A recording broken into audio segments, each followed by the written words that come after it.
Morning and welcome to another blog of ফোরলি। আশা করি তোমরা সবাই খুব ভালো রয়েছো, আমরাও ভালো আছি। আজ সোমবার সকালবেলায় এখন বসেছি চা নিয়ে।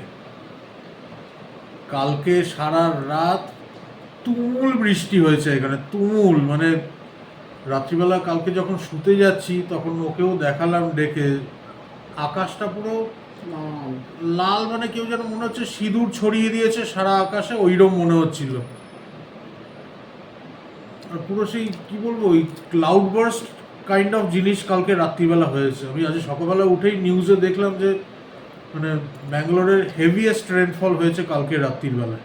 পাওয়ার স্টেশনগুলো জলে নিচে চলে গেছে, সারা রাত কারেন্ট ছিল না, মানে আমাদের যে ইনভার্টার রয়েছে সেটাও কাজ করা, কারণ সারা দিনে দেখো অন অ্যান্ড অফ বৃষ্টি হয়েছে, লোডশেডিং হয়েছে, ওইটারও তো ওপরে একটা লোড পড়ে। তো সারা কালকে রাত্রিবেলা 1:40 বৃষ্টি শুরু হয়েছে, আর তখনই কারেন্ট অফ। তখন থেকে ভোর 5টার সময় কারেন্ট এসছে। সারা রাত 2-3বার করে আমি ইলেকট্রিক সাপ্লাইতে ফোনও করেছি, ওরা বলছে স্যার আমাদের পাওয়ার স্টেশনই জলের তলায়, কারেন্টটা দেবোটা কোথা থেকে? ঠিক কথা, আমার ফোন করলেই তার হলো না। আজকেও হবে।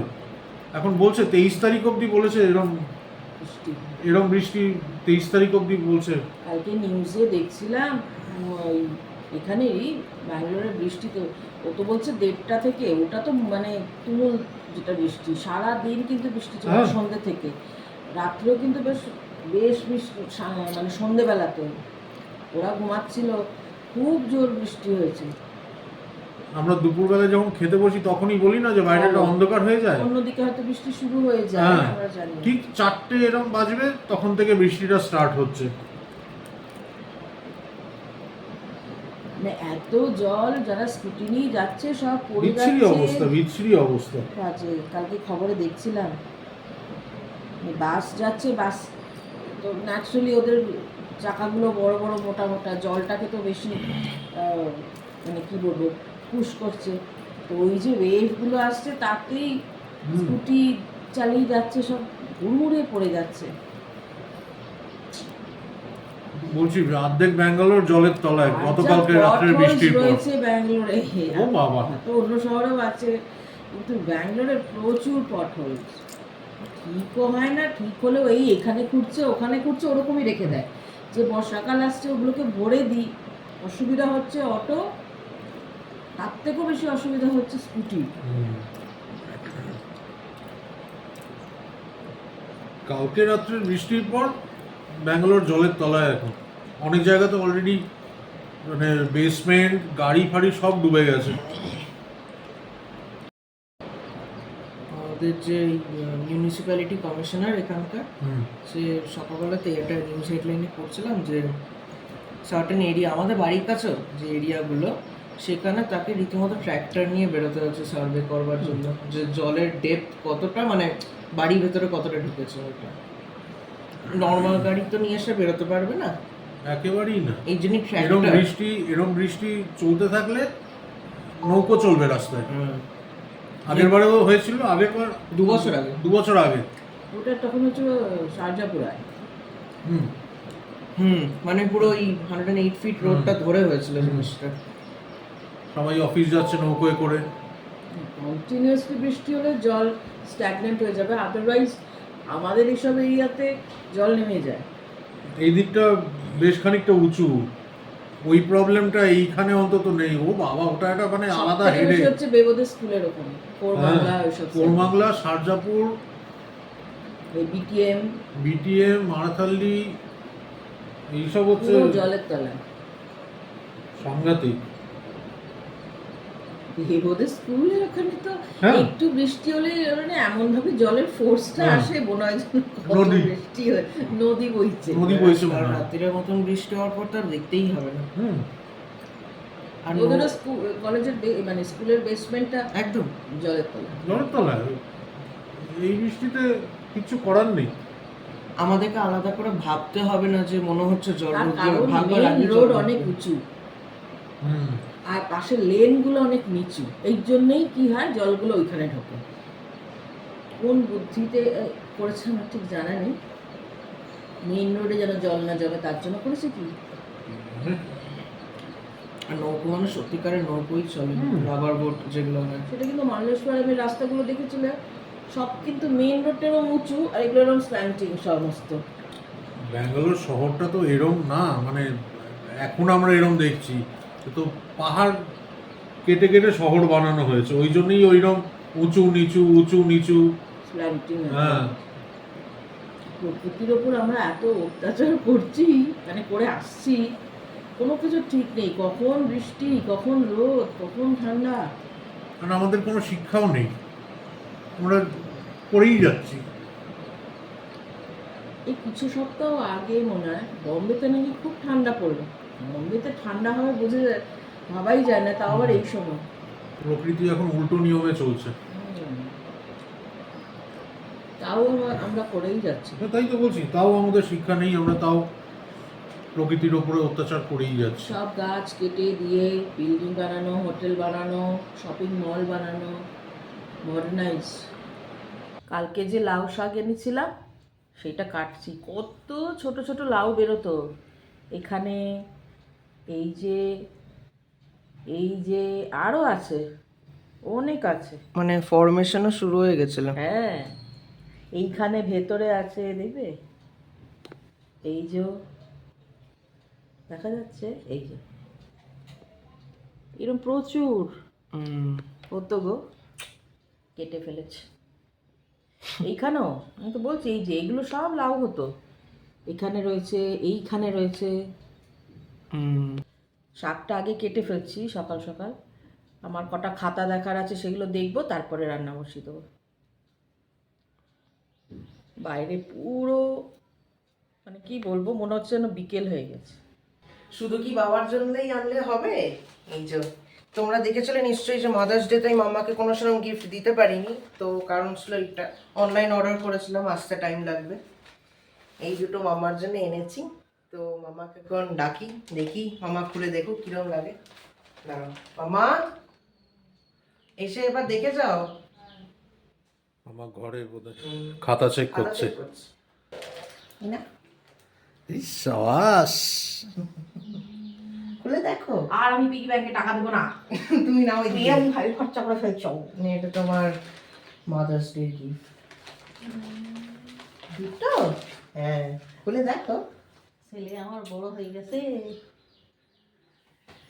খুলে দেখো এটা আবার। তুমি খোলো, তুমি না, তুমি তোমার জিনিস তুমি খুলবে। মা দেখাও তো। এই তো খোলো দেখি। না না, দেখ ভাইয়া কি এনেছে আমার জন্য। হ্যাঁ, আরে বাহ, বাহ, খুব সুন্দর হয়েছে। আবার দারুণ খোলো হয়েছে। কোন জিনিসটা মামা? একটু খুলে এরকম করে ধর, তাহলে আমি বুঝতে পারবো আমার হবে কিনা, কারণ আমি তো ভীষণ স্লিম ট্রিম। আমরা সবাই আমরা তিনজনেই স্লিম ট্রিম, তিনজন কেন, চারজনেই স্লিম ট্রিম। আমরা নিজেকে স্লিম মনে করলেই স্লিম। আমি তো বললাম স্লিম। ও ওয়াও, একদম পারফেক্ট, একদম একদম একদম সুন্দর ফিটিং হবে এটা। না না, কালারটা ভালো। হ্যাঁ, আমার এর থেকেও বেশি দেখি গলার কাজটা দেখি। গলার কাজটা এরকম ডিজাইন করা, খুব সুন্দর, মানে কাইন্ড অফ একটা কলার মতো। ভীষণ সুন্দর হয়েছে। ভালোবেসে গেছে এটাই। হ্যাঁ, এর ওটাই। থেকেও বেশি আরেকটা যেটা আছে আমার সেইটা ভীষণ পছন্দের। আমার খুলুক ওটা, আমি খুলে দেবো। বললাম খোল।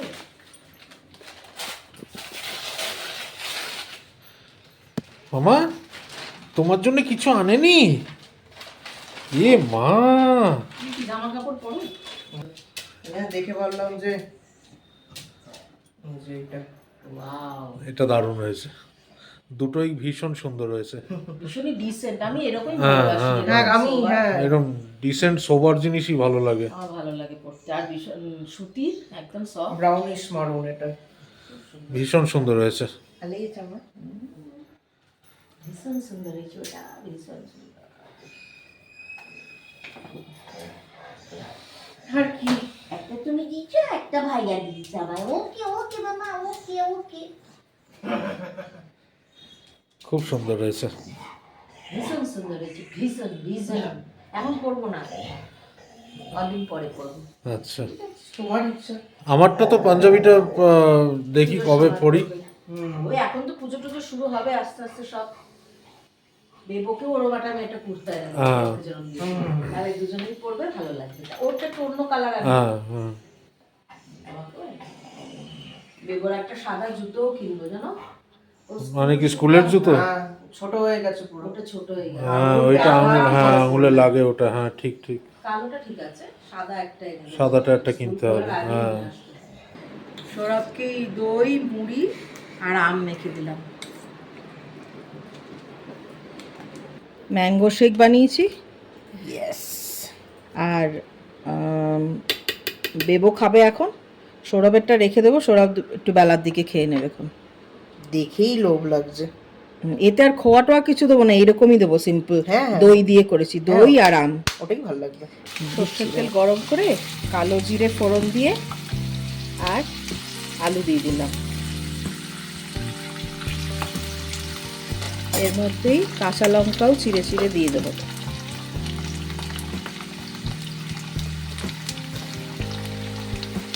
পোস্তটা যে বেটেছি তার মধ্যেও কাঁচা লঙ্কা দিয়ে বেটেছি, এর মধ্যে তো আর গুঁড়ো লঙ্কা পড়ে না।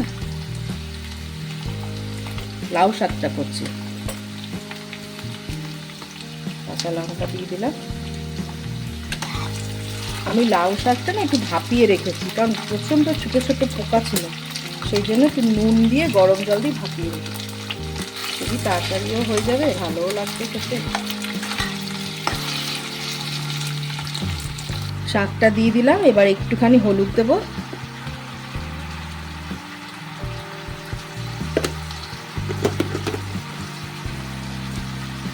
আর দেবো নুন।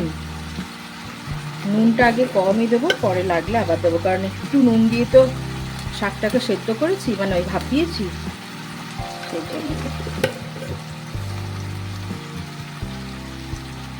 ভালো করে একটু কষিয়ে নিয়ে তারপরে পোস্তটা দেবো। পোস্ত বেটে রেখেছি কাঁচা লঙ্কা দিয়ে।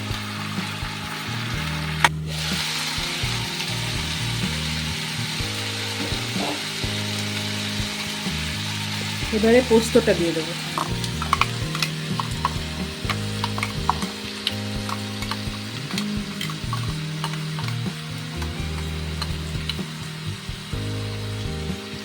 বাকিটা একটুখানি জল দিয়ে বাদ বাকিটা দিয়ে দেবো।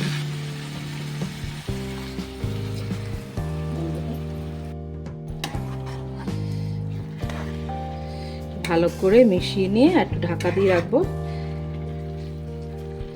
নামানোর আগে একটুখানি চিনি দেবো, সামান্য, না দিলেও চলে, আমাদের দিত না, কিন্তু একটু চিনি না দিলে সৌরভ খাবে না, একটু সামান্য মিষ্টি হতে হবে।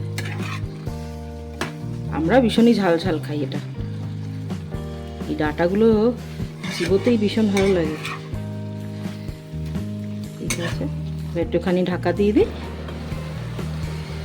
যে এরকম একটু সামান্য জল জল থাকবে, আর একটুখানি শুকনো করবো, তারপরেই নামিয়ে নেব।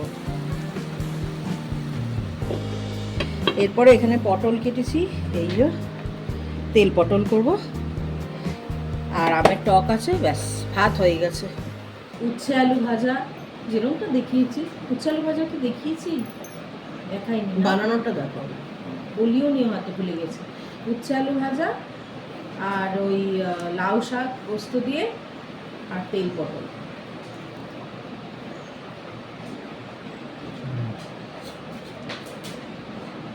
ভালো হয়েছে। উচ্ছে আলু ভাজা আর কি ভালো হবে। মানে একটু ফ্রাই ফ্রাই টাইপের হয়েছে বলে ভালো লাগছে। ক্রিস্পি হয়েছে। হ্যাঁ ওই ক্রিস্পি হয়েছে। শক্ত না তাতে লাগে।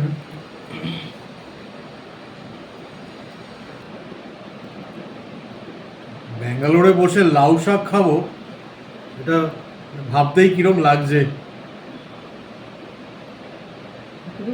দাও। লাউ পোস্ত, মানে লাউ না, লাউ শাক পোস্ত দেবো না। দেখে তো মনে হচ্ছে দারুণ হয়েছে। একটু এগিয়ে দিচ্ছি। আর দেবো না না শাক নিতে পারবো না হবে না।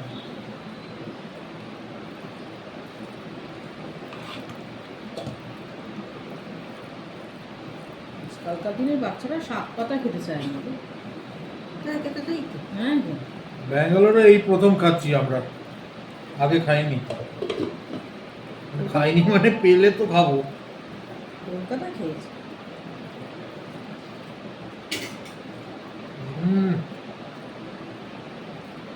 নুন ঠিক আছে?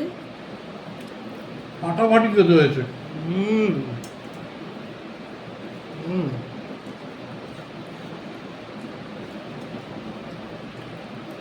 বেশ ভালো হয়েছে। দারুণ হয়েছে, দারুণ হচ্ছে। পুরো ভাতই মনে হচ্ছে এই দিয়ে খেয়ে নেবো। হ্যাঁ। বেশ ঝাল হয়েছে। অপূর্ব হয়েছে, অপূর্ব। বাহ, দারুণ হয়েছে। বাইরে মুষলধারে বৃষ্টি শুরু হয়ে গেছে আবার। আর বলেছিল আজ সকালবেলাই দেখেছিলাম, বলেছিল 4টে 4:30 নাগাদ থেকে শুরু হওয়ার কথা বৃষ্টি। তো দেখছি তো এ তো তার অনেক আগেই শুরু হয়ে গেছে। এদিকে শর্মিষ্ঠা সমস্ত স্টুডেন্টদের মেসেজ পাঠিয়ে দিচ্ছে যে আজকে অনলাইন নিয়ে নেবো, কারণ হ্যাঁ। এই বৃষ্টিতে ভিজে ভিজে আসা যায় বলো তো? প্রচন্ড বৃষ্টি হচ্ছে বাইরে, পুরো মানে ধোঁয়ার মতো বৃষ্টি মানে হয়ে যাচ্ছে বৃষ্টি, আর এই দেখা বৃষ্টি যাচ্ছে। একবার হচ্ছে, একটু ধরছে, আবার হচ্ছে, বলো হুম ভালো হয়েছে? হুম নুনটা ঠিক আছে গো? কিন্তু পোস্টটা এক্সিলেন্ট লাগলো। That is the bob. So the bob does not say what will be the time period of oscillation. Okay. If we take two pendulums of equal length, but the bob are made with different masses or material, time period will remain same. Okay. Only in summertime and winter time, when it will contract and expand either ways, then only their this number of oscillation decreases and increases. Understood, ma? Any doubt you will ask, Nita. Simply nodding your head will not help you. Yes, Kulsum, any doubt? বাইরে তো বৃষ্টি লাগাতার হয়েই চলেছে। শর্মিষ্ঠার ওইদিকে online class শেষ, এখন চা বানাচ্ছে। আমি বললাম যে চা আর একটু মুড়ি নিয়ে এসো, ঘরে টিভি দেখতে দেখতে জন্য একটু চা মুড়ি খাই। বাইরে পুরো ঠান্ডা ঠান্ডা ওয়েদার। আর সত্যি মানে 100 বার অসুবিধা তো হচ্ছেই, যাদের বাইরে বেরিয়ে কাজ বা অফিসে গিয়ে কাজ করতে হয় তাদের জন্য সত্যিই অসুবিধা এই জলের মধ্যে বেরোনো। মানে টিভিতেই দেখাচ্ছে যে প্রচুর এরিয়া যেগুলো প্রায় 1 হাঁটু জলের নিচে, অনেক বাড়ি জলে ডুবে গেছে, মানে একতলাগুলো তো ডুবেই গেছে, বেসমেন্ট, গ্যারাজ, তারপরে গাড়িগুলো সমস্ত জলের তলায়। সত্যি খুবই খারাপ অবস্থা। তো যাই গিয়ে ততক্ষণ একটু চা মুড়ি খেয়ে টিভিটা দেখি, আর ব্লগটাকে এখানেই এন্ড করছি। কাল আবার দেখা হচ্ছে তোমাদের সাথে আরেকটা নতুন ব্লগে। সবাই খুব ভালো থেকো, সুস্থ থেকো, আর সঙ্গে থেকো ফুললি। Good night.